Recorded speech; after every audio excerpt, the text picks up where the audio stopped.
Maalin maalimaha ka mid ah ayaa waxaa jiray inan yar.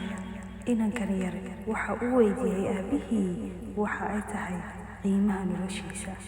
Wuxuu ku yidhi, Aabbo, waa maxay qiimaha noloshayda? Aabihii isaga oo uga jawaabay su'aashaas ayuu yidhi, Inankaygii, hoo dhagaxan oo geey meelaha shoobinka oo lagu iibiyo alaabaha. Kadibna qofkii qiimihiisa ku weydiiyo adiga oonan hadlin, labada farood intaa fidisid kana hadlin. Wiilkii taladii ayuu dhegaystay oo sidii ayuu sameeyey. Kadib waxaa ka soo horbaxday islaan duq ah, waxayna ku tiri, Waa imisa? Isagoona hadlin ayuu wuxuu fidiyey labadiisa farood. Kadibna waxay ka siisay $2. Wiilkii yaraa wuxuu u yimid aabihii oo u sheegay arrintii ka dhacday. Kadib aabihii ayaa wuxuu u dhiibay dhagax kale oo uu ku yidhi, Wiilkaygiiyow, haddana waxaad aadaa madxafka museumka, meelaha museumka ah. Intaa aadid sidii taladiina raac oo ha hadlin markii qiimaha lagu weydiiyo, labada farood ku fidi. Kadibna wixii lagu siiyo arag. Kadibna sidii ayuu sameeyey wiilkii oo wuxuu aaday museumka ama madxafka.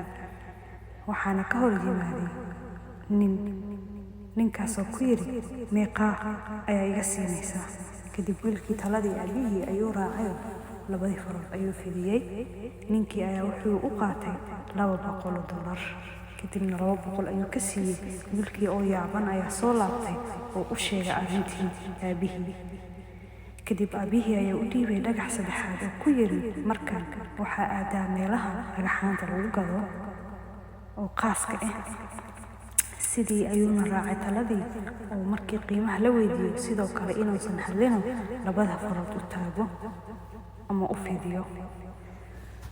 Sidoo kale markuu meeshii aaday ayaa waxaa ku soo orday nin duq ah oo ku yidhi, Dhagaxan waan raadinayay, wax badan ay meeqa iga siinaysaa? Inankii yaraa isagoo aamusan ayuu labada farood fidiyey. Kadib ninkii ayaa ku yidhi, Ma $200,000 ah? $200,000 ayuu ka siiyey. Kadib inankii ayaa u yimid aabihii oo u sheegay arrintii isagoo la fajacsan oo la yaaban. Kadib aabihii ayaa uga jawaabay su'aashii ahayd, Aabbo, waa maxay nolosha? Qiimaha noloshayda? Aabihii ayaa ku yidhi, Wiilkaygiiyow, noloshaada qiimaheeda waa meeshii aad adiga isdhigtid. Haddii aad isdhigtid meel qiimo jaban, noloshaada qiimaheeda hoos ayay u ridaysaa.